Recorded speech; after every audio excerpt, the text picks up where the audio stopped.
the Reverend Hello, how are you, sir? Jesse Jackson. Welcome.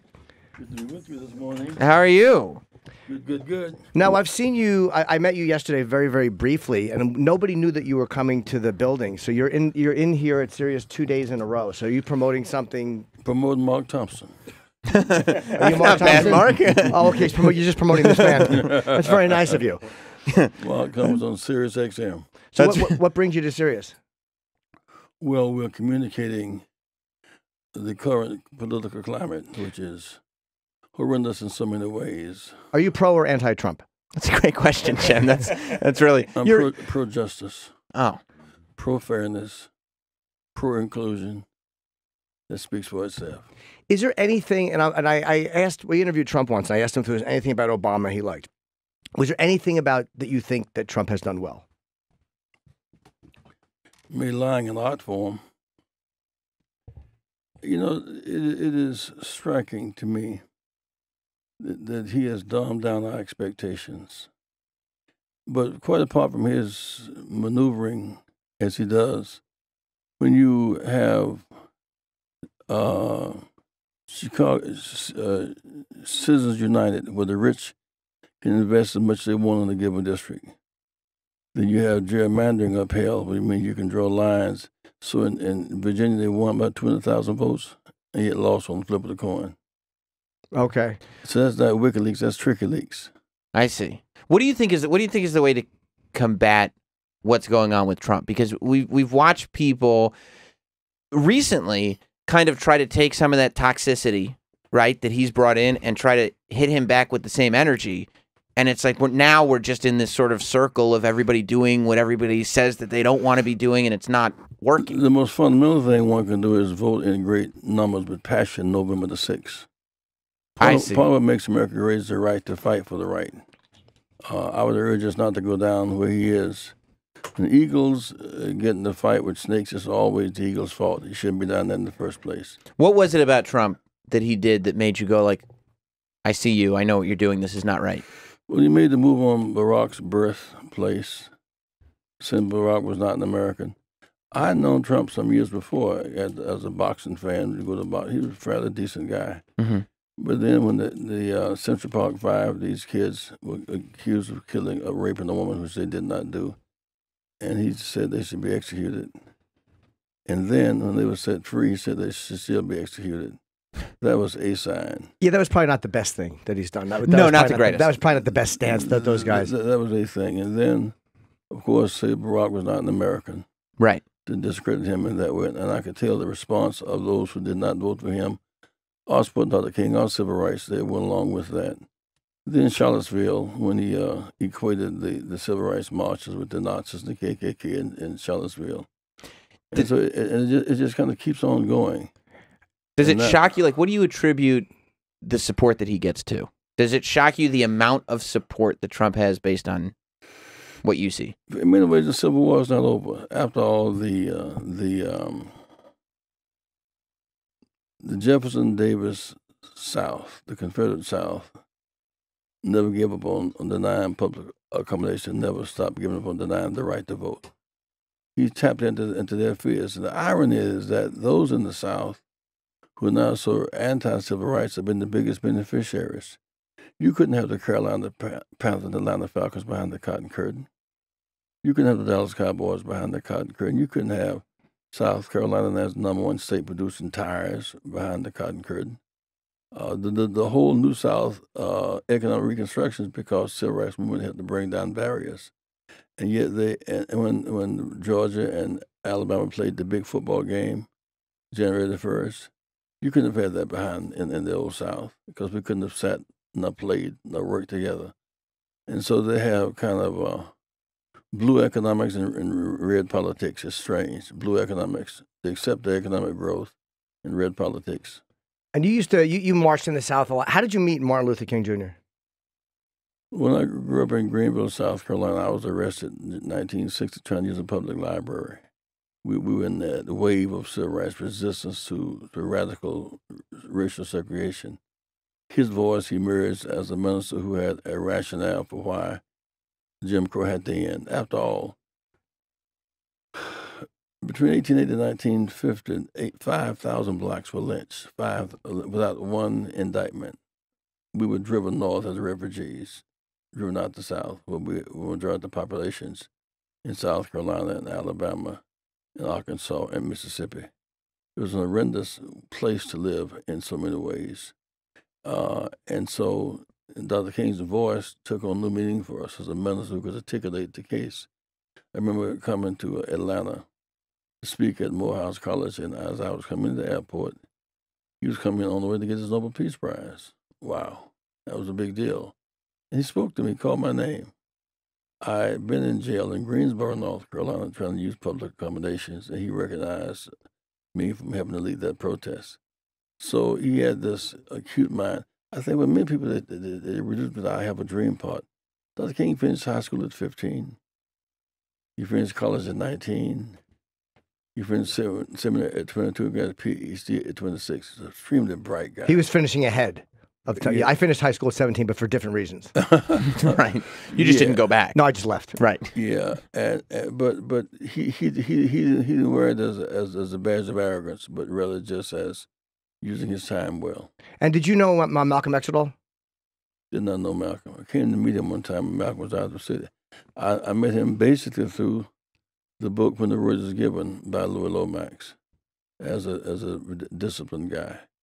But it's hard to compare the two of them because Dr. King's church was right in the belly of the Southern Confederacy, right in the belly of it. And Dr. King used faith to change laws. When Rosa Parks was arrested, the sign above the driver's head read, "Colored see from the rear, whites from the front." Those were violated by punished by law. So the bus driver was right, technically, but wrong morally. He was, but in a legal sense, he was correct. And what Dr. King would call unjust law. Dr. King, so his major contribution was when he got through, we had ended the humiliation and indignity of back of the bus and all of that. The right to vote and fair housing and end the war in Vietnam. So he used his faith to be an agent for change of laws. As somebody who lived through as much as you did in the civil rights movement while Vietnam was going on, while all this was happening, racial injustice comes up so often now. How does now compare to then? Because a lot of people would have you believe that it's never been worse than it is now, but what you're describing sounds like a lot worse than now. There's an attempt to resurrect it now. At that time, racism as a matter of behavior was legal. It's one thing for you to not like me sitting on the front of the bus. Another thing, you have the legal right to make me get up. Right. We made that illegal. It's one thing if you do not want me to vote. Another thing if you deny me the right to vote. That changed. And so that's why when I look at Alabama play Georgia in the big ball game, Mm-hmm. I think about Lester Maddox with his axe handle saying, "You can't use my restaurant." George Wallace saying, "Never, never can you come to the University of Alabama." So kids, black and white, playing ball together. They're choosing uniform color over skin color, direction over complexion. That's changed. The fact that when the big race was won in Alabama last November, the candidate who was running against Trump and the Confederacy more was Tuscaloosa, Alabama. University of Alabama is one of Wallace's key counties, and Lee County, where Auburn is. So one sees breakthroughs in the South over indignity and indecency. And when we vote our numbers, we have the ability to offset it. Case in point, there are 4 million blacks in the South unregistered, 4 million unregistered, 2.5 million registered who did not vote. High school seniors have been inspired by the violence, the mass killings of it. So there are more 17 to 21 than 71 to 81. So if they in fact vote their hopes and not their fears, you'll have a coalition in the voting booth as you have on the athletic field. And to me, that'll be the bright morning of justice when we can vote like we play ball together. Do you think now, though, too, because a lot of times it seems like so much has changed over the years, people are getting fired and in trouble for saying things. And I was very, very upset at your position when Don Imus said what he said. I was like, why are they trying to get a guy fired for a dumb joke? when somebody does something, is it now that it's like, hey, here's a chance to get this guy out and get somebody else in, maybe somebody who's black in, or does it become like we think Amos should be fired, or here's a chance to get him out and get somebody in that position? Well, hateful rhetoric can incite violence, and that's why it's dangerous. I mean, Amos looked at the young women at Rutgers and referred to them as being nappy-headed and trying to demean them. He was replaced by Morning Joe, who himself, by definition, is a conservative but a decent guy. Morning Joe is a good show, and he's a very decent guy who is an acknowledged conservative, but he's not a bigot. He's a conservative. But do you think that it's hateful? Hateful rhetoric is one thing, but do you think that was hateful rhetoric, and he's just one example, or is it just a guy trying to be funny and missing the mark? Like, where's the line between, hey, that's truly hateful, and hey, this guy was just trying to be funny, missed the mark? I can't draw that line. I don't know what it is. I didn't know that some things that used to be funny are not funny anymore. As people come with this sense of dignity. I remember many years ago, a comedian could crack certain jokes on the stage. They'd be funny as people arrive. The jokes are always at the expense of the weak. Mm-hmm. And in favor of the powerful. Why aren't those jokes funny anymore? Because if people assert themselves, they do not accept the fact they're being talked down to, looked down on. Did you know Richard Pryor? I know him very well. Did you? What kind of guy was he? Smart and funny and caring, you know. I remember when Ma Mabel used to do her jokes, and she would say, when you name a Chinese child, you drop your dishes, ping, ping, ping, ping, pong. That's not funny anymore. Or they would crack jokes about black women. Not funny anymore. Do you think that's because they would crack jokes about Native Americans? Not funny anymore. So as people come into a sense of their dignity, they don't want to be the butt of the joke. Well, you know, Mom's Mabley too. I mean, she was also, you know, coming at a different era. She was clean. I think it also is what you're trying to do. If you're trying to be funny and you're trying to make someone laugh, even if it's in poor taste, the attempt is to be funny. If you're trying to be hateful, I think there's a very different, because you could be hateful and say it nicely, but you're still being hateful. Well, it's contextual. It's always contextual. Do you think people have lost context, like the way social media is and the way we're kind of going after each other? Do you think people look at context the way they should? Well, when you make lies acceptable the way the president tells them, and when you incite fear, I mean, in Virginia, we won by 200,000 and lost on the flip of a coin. It's not funny. Hillary won by 3 million votes, 3 million and lost. It's not funny. Something wrong with that. Well, that's the Electoral College thing, and Hillary, I think, thought that.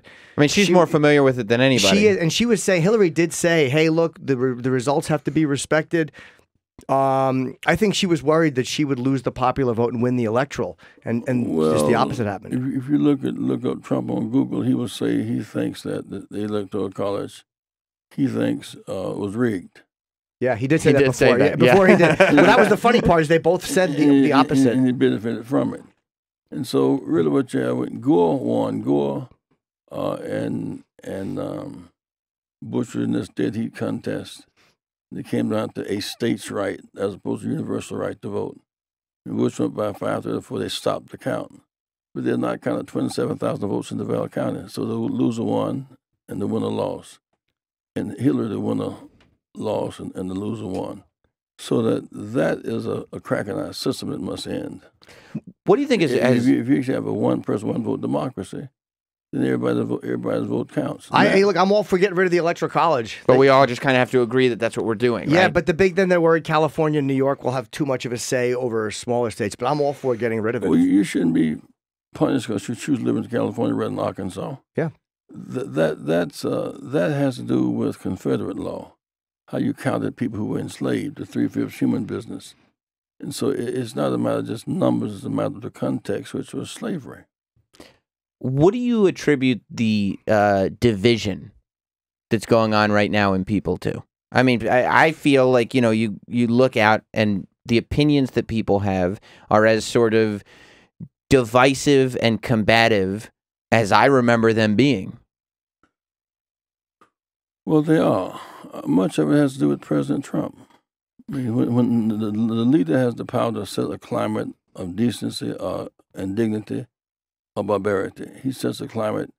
When he sets the climate that Barack is not an American citizen, those who didn't vote for him, they accept that proposition, which is not true.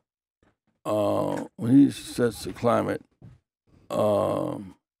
that supporting the Supreme Court that's stacked, it's not true.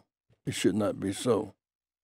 And so, and the way he has done in North Korea and now Russia, the leader sets the climate. I remember when I was a kid and Kennedy was president, we just felt better about ourselves. The conditions had not changed that much about 63, but we felt better about ourselves. You felt like you had a guy in the White House who cared and who wanted to make things better. You could leave the South and go to Ramsey Clark or Bobby Kennedy, the Department of Justice, and get justice. They're going to go leave. Got to go to Jeff Sessions, Jeff Beauregard Sessions, the Confederate Journal, the Confederate. Yeah, I'll be honest. I find him irritating. Well, his point, the Voting Rights Act, he said, was an intrusion on the South. An intrusion. You had whole counties of blacks where nobody could vote. He thought the federal government getting involved was an intrusion. These are anti-voting rights. What do you think? I was going to ask. What do you think about the argument that because so much focus is put on the people like, I don't want to bring up Imus again, but the people that are saying things and the people in entertainment and the people that are coming out there and publicly using words, as opposed to what you're talking about, which is the votes and the laws and the things like that, that it's created a backlash. A lot of people think that because people feel like there's so much punishment going on for improper language, that there's this backlash happening, and that people who disagree with you are showing it in their votes now. Well, some comedians go countercultural. They express a dignity. Others harass people. And I think that's kind of what it breaks down to. I mean, when someone demeans someone by their race, their religion, their gender, it's just flat out wrong. And when a given disc jockey, a given radio person that has more of a pulpit than the minister does, with such power comes responsibility. You cannot use this platform to spread pain, to spread garbage, to spread hurt. You must choose healing and hope over hurt and hate.